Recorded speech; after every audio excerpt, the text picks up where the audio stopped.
Hey people, welcome to Wordshop 101. I'm Noah.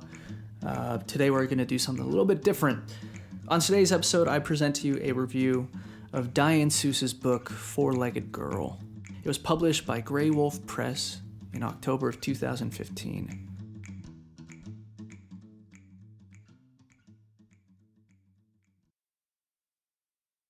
A child rummages through a new, perhaps forbidden place, like an attic. Dangers abound.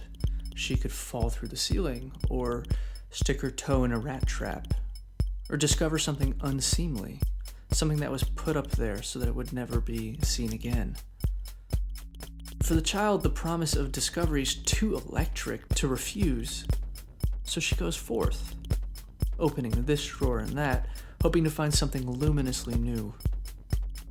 The poems in Diane Seuss's most recent collection, FourLegged Girl, follow similar impulses as the speaker investigates memory, reopening past losses, desires, art, and beauty. Like a forbidding mother, the past tries to say no to the present. It denies it agency and immediacy. Invigorated by Seuss's imagistic and associative storytelling, the struggle to sever umbilical ties to the past reveals the subtle but profound difficulties of subsisting in the present. Good books teach you how to read them as you go along, and FourLegged Girl does just that. How to maneuver the language of loss, namely the loss of a father to illness, or a mother to gambling, or a lover to addiction. We enter as fully capable as the speaker, a novice. But even years later, the speaker seems as if she's just starting to figure things out.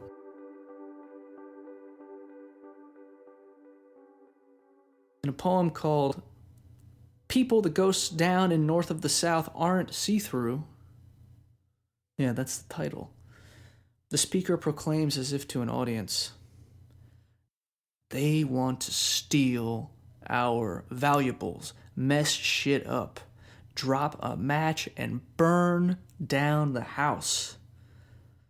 I don't know any other way to say it, people. They walk right into our kitchens without being invited, tracking mud, lifting fish by the tail out of the fryer and stuffing it in a cloth sack the color of a potato just pulled out of the ground, and if there was a potato pulled fresh out of the ground, they'd take that too.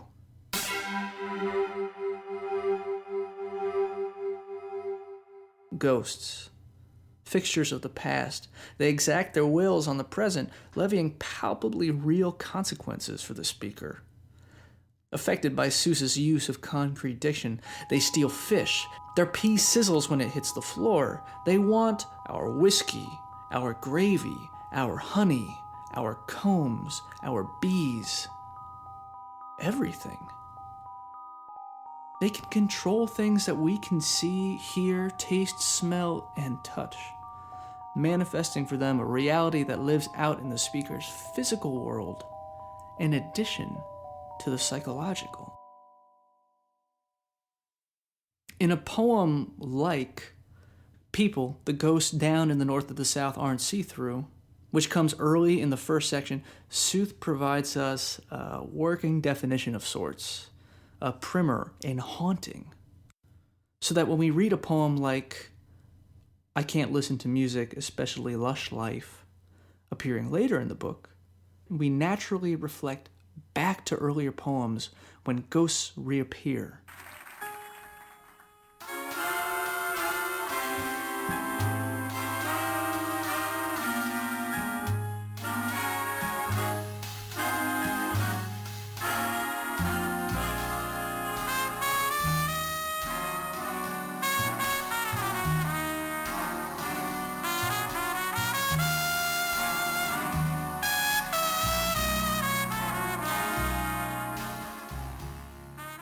This foregrounding of terms and images provides emotional context to which we can refer back to, just as the speaker does between poems.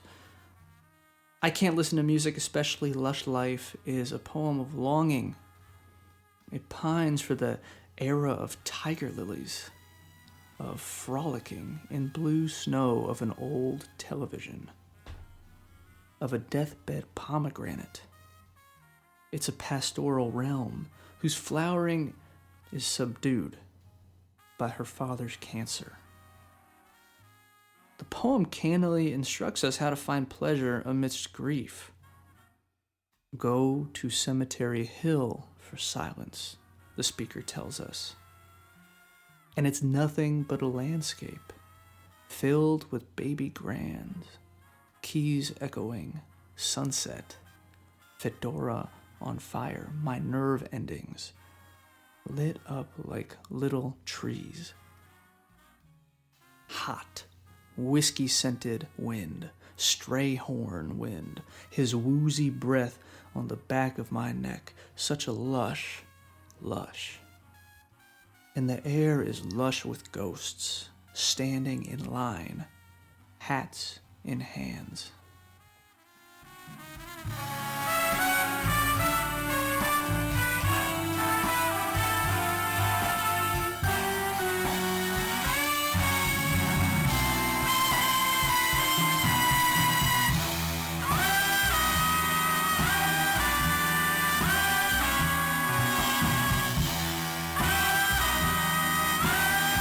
Still roiling from the loss of her father, the speaker has learned to find pleasure within this loss, inventing delight through language. She is able to lift the pow with phrases like keys echoing sunset, fedora on fire, my nerve endings lit up like little trees, while staring directly into the face of death itself. The electricity of Seuss's image-making asserts the possibility of pleasure, even in its inextricability from loss. And throughout this collection, the interplay of joy and mourning, as sustained through Seuss's handling of image, begs the reader to ask whether or not sheer joy, or even blankness, is really possible.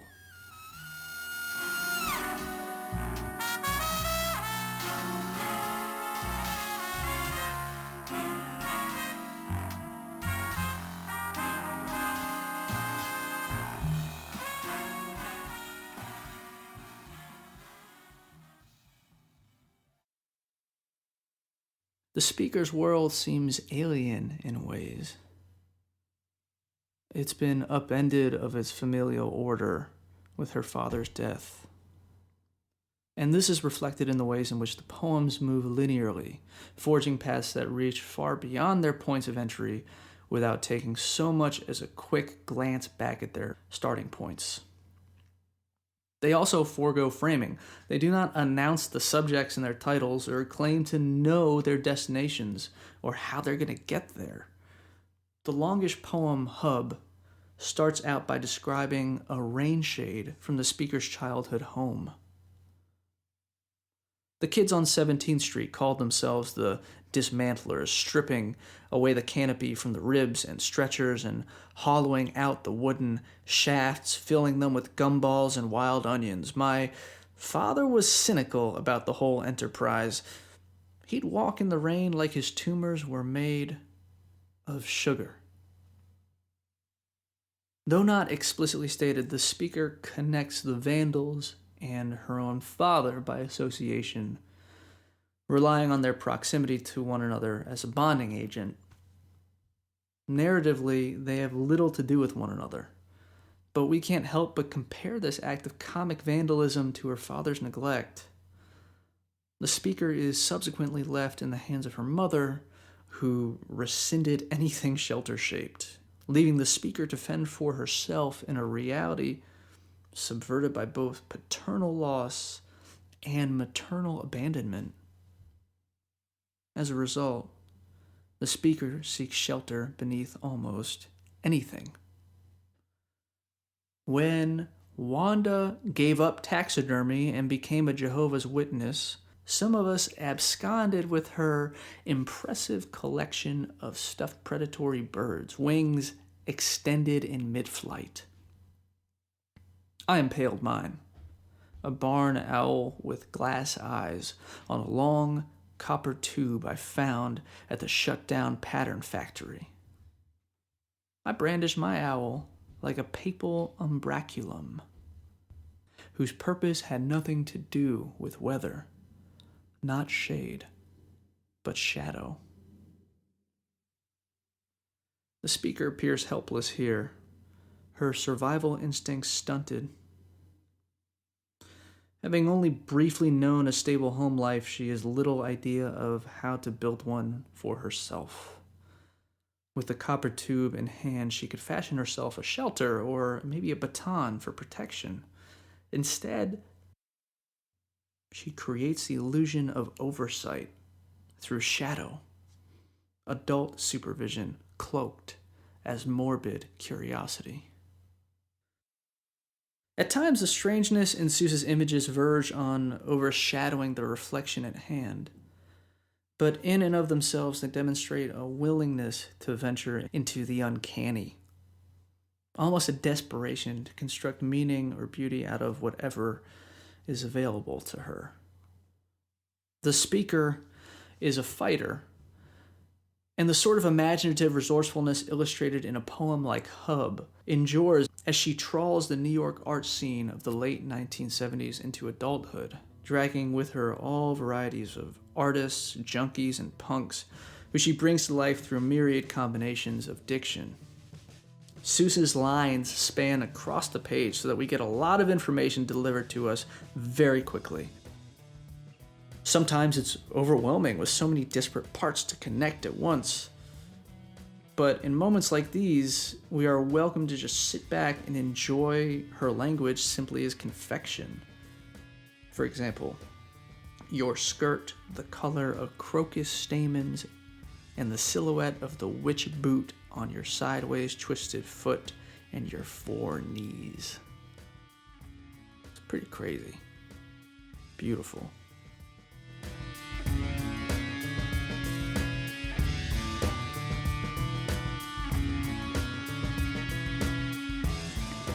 We see some familiar faces too.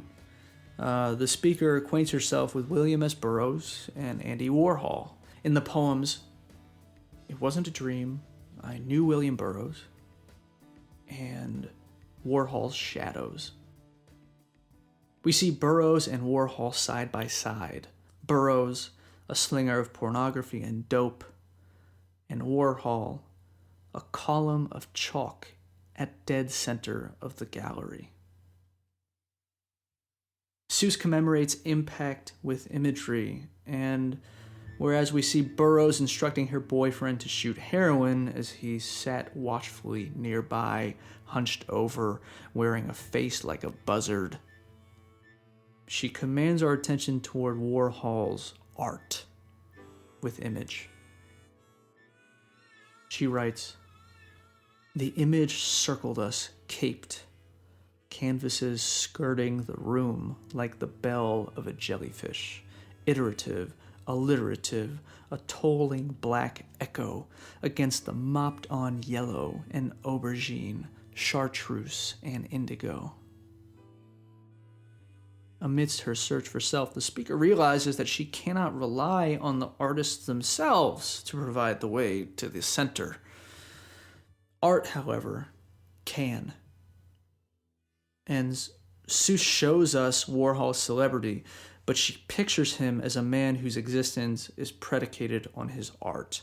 He is a column of chalk, someone who did his best to pretend the paintings were simply commerce, more of the same, but who knew they were not the same, that there was death in them beneath the nacreous wig. He felt it coming. This realization is central to the speaker's experience. And in the end, her devotion to art spares her from the past's trespass into the present.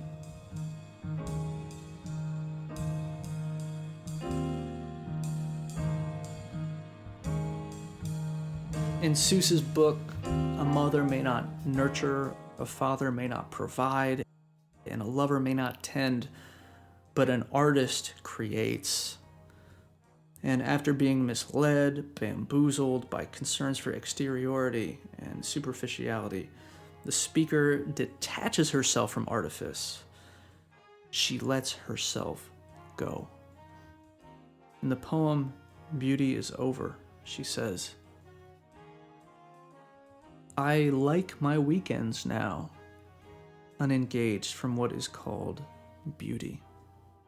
No luring, perfuming, pondering my purple eyelids, their fluttering.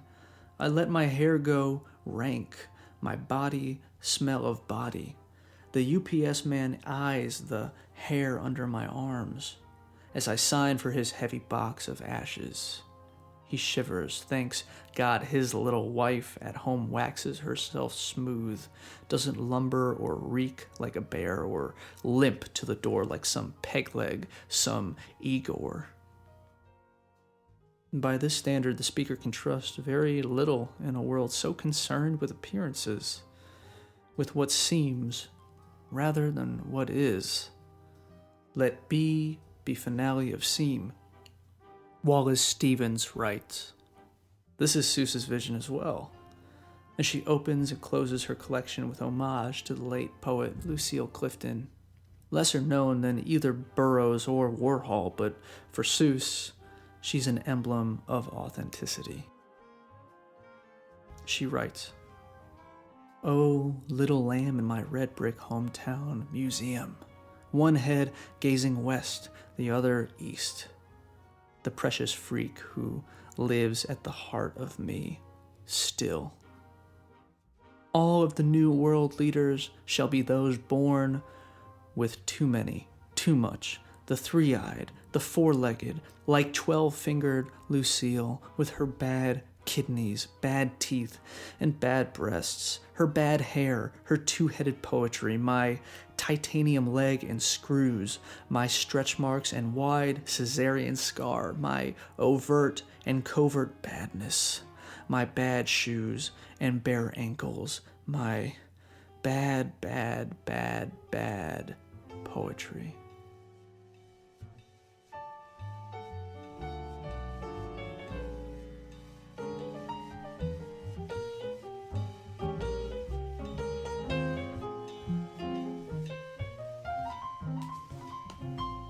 Thank you for listening to today's episode of Wordshop 101 podcast.